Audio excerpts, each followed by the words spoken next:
할렐루야. 네, 아주 감미로운 목소리로 귀한 찬양 감사합니다. 오늘 룻기를 마치겠습니다. 사실 담아진 내용은 더 많지만 새벽인 제한적인 시간 때문에 충분히 다루지 못한 좀 아쉬움도 있습니다. 후에라도 이 룻기서를 여러분들이 매일 한 번씩 읽고 묵상하면 설교 때보다 더 큰 은혜를 여러분 각자 심령 속에 주께서 반드시 부으시리라고 확신합니다. 우리 어제 새벽에는 나오미가 룻을 위해서 무엇을 구하죠? 안식처를 구합니다. 곧 그 말은 룻의 안식을 구한다는 얘기가 되겠죠? 그 인류의 싸움은 결국 이 안식을 위한 싸움이에요. 근데 문제는 그 안식을 위해서 누군가 대신 싸워줘야 된다는 이야기입니다.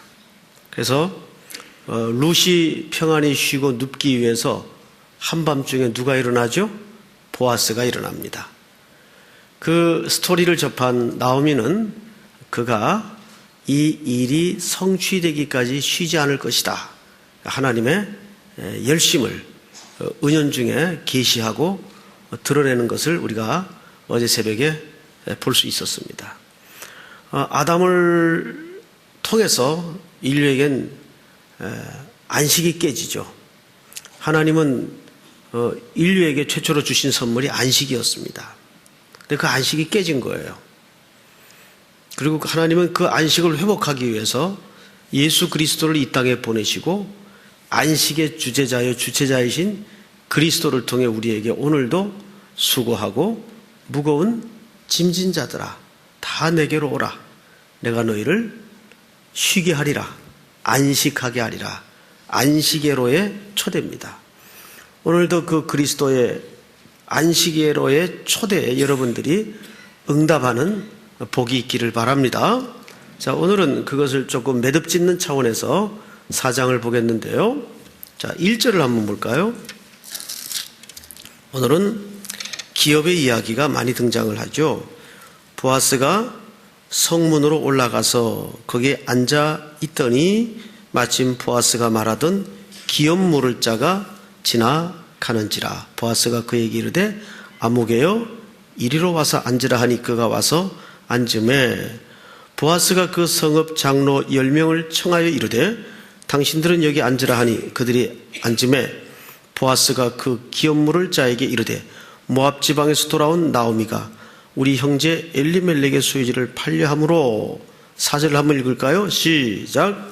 내가 여기 앉은 이들과 내 백성의 장로들 앞에서 그것을 사라고 내게 말하여 알게 하려 하였노라. 만일 내가 물으려면 물으려니와 만일 내가 물으지 아니하려거든 내게 고하여 알게 하라.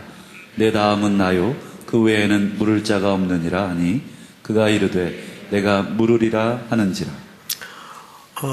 이 내용은 율법의 명한 내용으로서 두 영역에 늘 적용이 되었죠. 하나는 히브리인들이 팔렸을 때 이것을 회복하는 율법이 있었고, 또 하나는 땅에 관한 적용이었습니다. 근데 오늘은 땅이 등장을 하죠. 첫 번째 가장 가까운 근족 중에 사람이 보아스와 나눈 대화의 내용입니다. 자, 순서상 네가 가장 가까운 친족이니까 이 기업을 물으라 하자 그는 사실상 그것을 포기하고 거절합니다. 내용을 한번 볼까요? 5절. 보아스가 이르되 네가 나오미의 손에서 그 밭을 사는 날에 곧 죽은 자의 아내 모압 여인 룻에게서 사서 그 죽은 자의 기업을 그의 이름으로 세워야 할지니라 하니 그 기업 물을 자가 이르되 나는 내 기업에 손해가 있을까 하여 나를 위하여 물으지 못하노니 내가 물을 것을 네가 물으라. 나는 물으지 못하겠노라 하는지라. 결국은 권리를 의무를 이 첫 번째 가까운 자는 포기합니다. 그리고 나서 이 포기의 확증적 내용을 확인한 후에 그 다음 순서자인 보아스가 그 기업을 있게 되죠.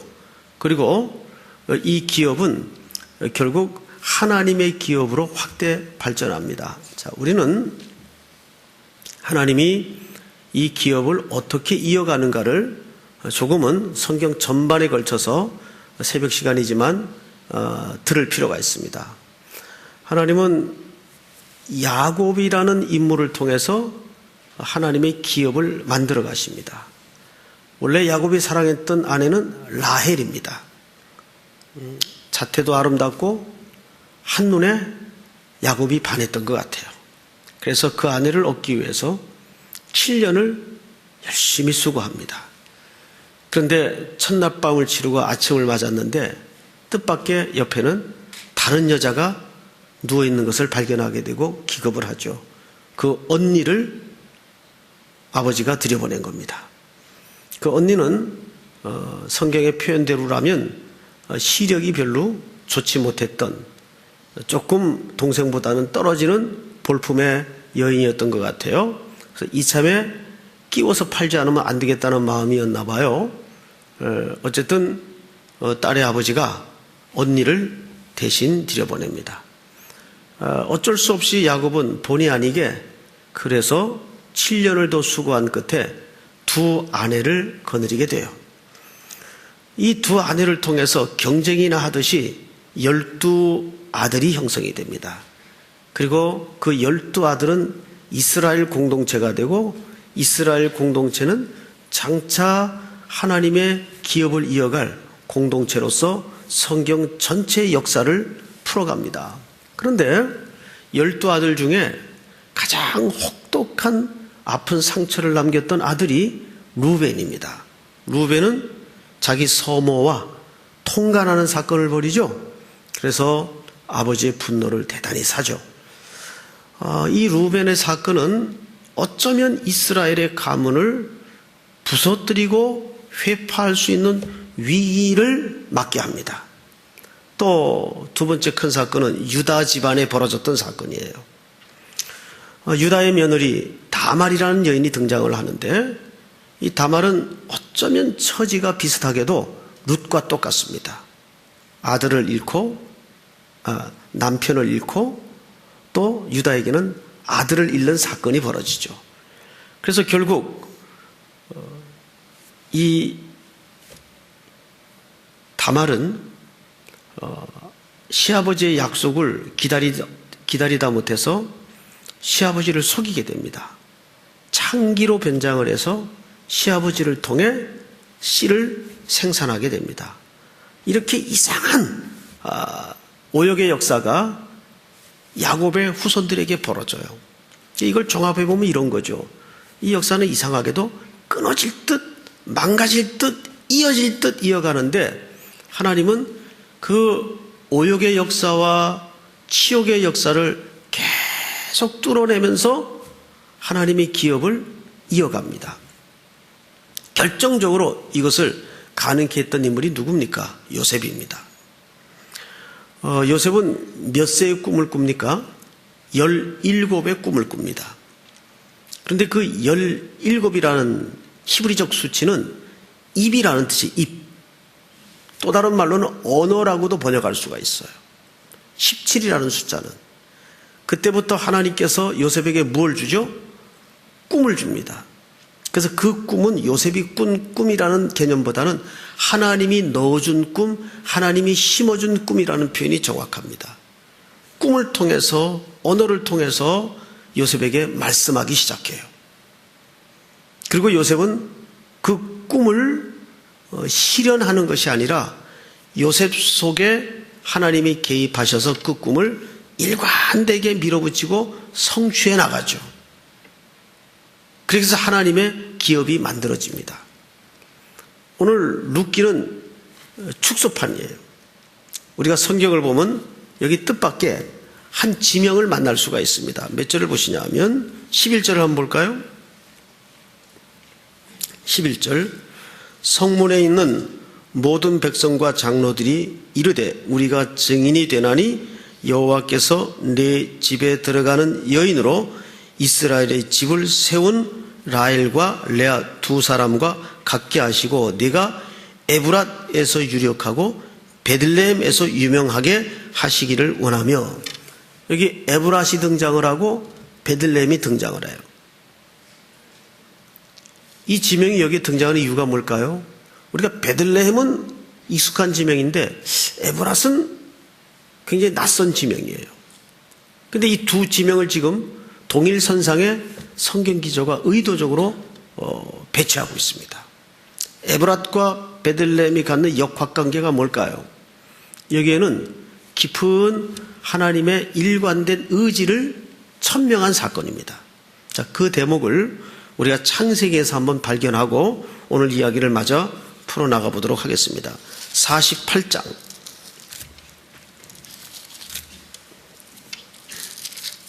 7절을 한번 볼까요?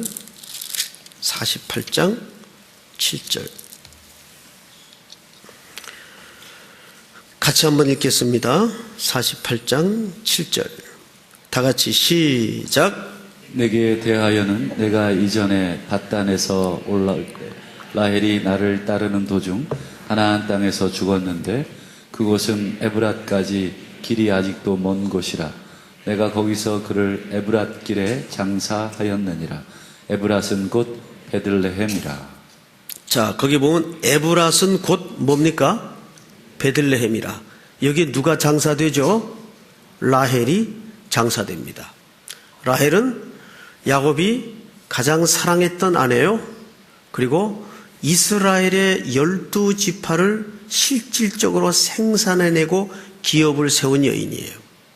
그런데 그 기업을 세운 여인이 에브랏에서 죽습니다. 그런데 에브랏은 또 다른 말로 뭐라고 불리운다고요? 베들레헴. 자, 우리는 이 얽혀진 지명과 라헬의 죽음이 갖는 상관관계 뭘까요? 하나님은 그 구약의 야곱의 집안을 통해 약속하셨던 하나님의 기업, 그 기업은 길고 긴 파란 많은 역사 속에서 어떻게 이어왔다고요? 끊어질 듯 멸망할 듯 끊어질 듯 멸망할 듯 이어와요. 무너질 것 같은데 또 하나님이 일으키시고, 망가질 것 같은데 또 하나님이 회복하여 일으키시고, 이렇게 하나님의 기업은 또 다른 말로는 집이라고 표현할 수 있는데 이어옵니다. 이것은 결국 누구의 열심입니까? 하나님의 열심이에요. 그래서 요셉이 꾸었던 그 꿈, 할람이라는 말은 어떤 의미가 있는가 하면 열심, 헌신, 가르침, 이런 의미가 있어요. 그러니까 하나님은 요셉에게 하나님의 꿈을 넣어주시고 그 꿈을 누가 성취한다는 말일까요? 하나님이 성취해 가신다는 말입니다. 누구의 열심으로? 하나님의 열심으로. 믿습니까? 오늘 그것을 가장 극명하게 드러낸 집안이 나오미의 집안이에요. 나오미는 길을 떠나면서부터 깜깜한 밤중을 만납니다. 인생의 칠흑 같은 밤을 만나죠. 그리고 그 시대적 배경이 사사기입니다. 사사시대에 그랬어요. 근데 혹시 사사기를 공부한 분이나 좀 세밀히 읽은 분들은 아시겠지만 사사기에 제일 많이 나오는 단어가 무슨 단어죠? 밤이라는 단어입니다. 밤이라는 단어가 제일 많이 나와요. 그래서 사사기는 그 시대가 갖는 그림만큼이나 밤이 많이 등장을 하는데 그 밤에 수많은 죄악들이 구토하듯 토해내집니다. 그게 사사기예요. 나오미가 만났던 인생의 밤 같은 시대와 역사였어요. 그러던 이 여인에게 이 이방 며느리를 통해서 아침에 서곡이 열어집니다. 그리고 드디어 하나님이 구약 때부터 세우기로 작정하시고 물리기로 약속하신 그 기업이 끊어질 듯 이어질 듯 흘러오면서 하나님의 열심으로, 하나님의 의지로, 하나님의 고집스러움으로 그 죄악을 뚫어내고 하나님의 의의를 세워가고 있는 모습을 여기서 만납니다. 자, 그 다음에 성경 한 구절을 더 보십시다. 4장 14절을 보십시다. 한번 같이 읽을까요? 시작. 여인들이 나오미에게 이르되 찬송할지로다 여호와께서 오늘 내게 기업 물을 자가 없게 하지 아니하였도다. 이 아이의 이름이 이스라엘 중에 유명하게 되기를 원하노라. 네, 13절에 보면 이에 보아스가 룻을 맞이하여 아내로 삼고 그에게 들어갔더니 여호와께서 그에게 임신하게 하심으로 그가 아들을 낳습니다. 생명의 회복자, 노년의 부양자를 낳게 되고 그 생명을 나오미의 품에 안기게 되죠. 그리고 나오미는 실질적으로 이 아이의 양육자로 섭니다. 얼마나 놀라운 그림이에요? 빈손으로 되어 돌아온 여인이에요. 한밤중에 끝을 붙들고 고향 땅으로 돌아온 여인이에요. 그런데 하나님은 그분의 열심과 의지와 하나님의 헌신으로 길 떠났던 여인을 빈손으로 돌아오게 해서라도 그분의 집을 이어가시는데 여기 집이라는 단어가 등장을 해요. 뭐냐면 14절에 여인들이 나오미에게 이르되 뭐 할지로다 찬송할지로다 여호와께서 오늘. 이 말은 새로 번역을 하면 이렇게 번역을 할 수도 있습니다. 집을 세우시는 하나님을 찬송할지로다. 할렐루야. 우리가 어제 이 룻기는 시간적 미학과 공간적 미학을 염두에 둬야 된다고 말씀을 드렸어요. 시간은 저녁에서 새벽을 맞는 시간이에요. 공간은 길을 떠나서 길로 돌아와 밭에 나가 타작마당으로 변하더니 그 타작마당이 성이 되고 성이 어디로 좁혀지죠? 집으로 좁혀져요. 그래서 오늘 여기 찬송하리로다 말은 하나님이 집을 세우시는데 그 집을 세우시는 하나님을 찬송하리로다 그 말이에요. 그 의미가 여기 사실은 생략이 됐습니다. 자, 우리가 시편 127편에 보면 집이 나오죠. 여호와께서 집을 세우지 아니하시면 세우는 자의 수고가 헛되고 여호와께서 성을 지키지 아니하시면 파수꾼의 경성함이 허사로다. 그러므로 여호와께서 사랑하는 자에게 잠을 주시는도다. 여호와께서 사랑하시는 자는 예수 그리스도를 얘기합니다.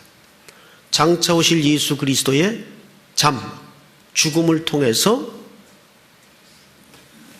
허무에 빠진 인생을 구원하시어 집을 세우시겠다는 하나님의 약속을 여기 말하고 있습니다. 우리는 오늘 이 룻기서를 마치면서 결론은 하나입니다. 인간은 끊임없이 죄를 토해내고 죄를 저지르고 하나님을 거역해요. 그런데 하나님은 보아스처럼 약속을 지키시는데 신실하신 하나님이에요. 그 신실하신 하나님은 우리 인간의 죄를 뚫어내고 그리스도라는 의를 세우셔서 하나님의 집을 완성하시고야 맙니다. 그리고 오늘 4장 22절에 보면 누가 태어납니까? 오벳은 이새를 낳고 이새는 누구를 낳죠? 다윗을 낳았더라.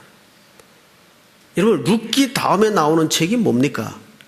사무엘상이에요. 이번 수요일부터 이제 사무엘상을 시작할 텐데 사무엘상의 전체 이야기가 누구의 집 이야기입니까? 다윗의 집을 세우는 이야기입니다. 그래서 우리는 여기 오늘 희망을 안고 일어서야 될 중요한 근거와 이유가 있습니다. 그렇구나. 아무리 내가 못나게 굴고 일생을 지척거릴지라도 내 완고함과 내 모자람과 내 고집보다 누가 더 세세요? 하나님의 고집, 하나님의 열심이 여러분들보다 훨씬 셉니다. 한번 누가 이기나 해보세요. 해보실래요? 해보세요. 한번 괜찮아요. 하나님은 그분이 신실하시기 때문에 그분이 보아스처럼 약속을 지키는데 전능하시고 성실하시기 때문에 우리가 아무리 못나게 굴고 주저앉고 삐지고 난리를 쳐도 그분은 묵묵히 그 못남과 오류와 혼돈을 뚫고 그리스도의 의를 통해서 우리의 집을 완성해 가십니다. 우리의 일생을 만들어 가십니다. 룻기는 그런 새벽을 여는, 새벽을 소망케 하는 귀한 책이에요. 결국 이 모든 귀결이 누구에게로 모아집니까? 그리스도. 예수님이 그 일을 위해서 이 땅에 오셔서 십자가를 지셨다는 얘기예요. 그 구속은 우리를 죽을 자리에서 살려낸 것만이 구속이 아니라 오늘도 우리의 일상 속에 그 구속이 진행되고 이루어지고 있다는 사실을 믿으시기 바랍니다. 다양한 죄악과 다양한 삶이 있다 할지라도 하나님은 1.1핵이라도 여러분들의 인생을 간과하지 않고 머리카락 하나라도 세심받으시는 섬세한 사랑으로 하나님이 큰 데만 신경 쓰시는 분이 아니에요.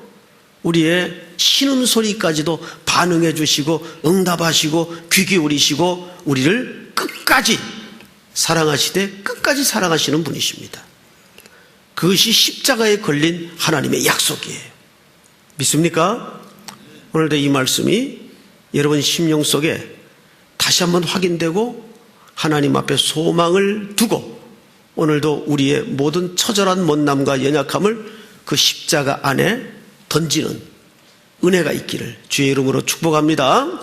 그리고 오늘 금요일 모두 나와서 그 하나님께 간절히 부르짖는 밤이 되기를 축복합니다.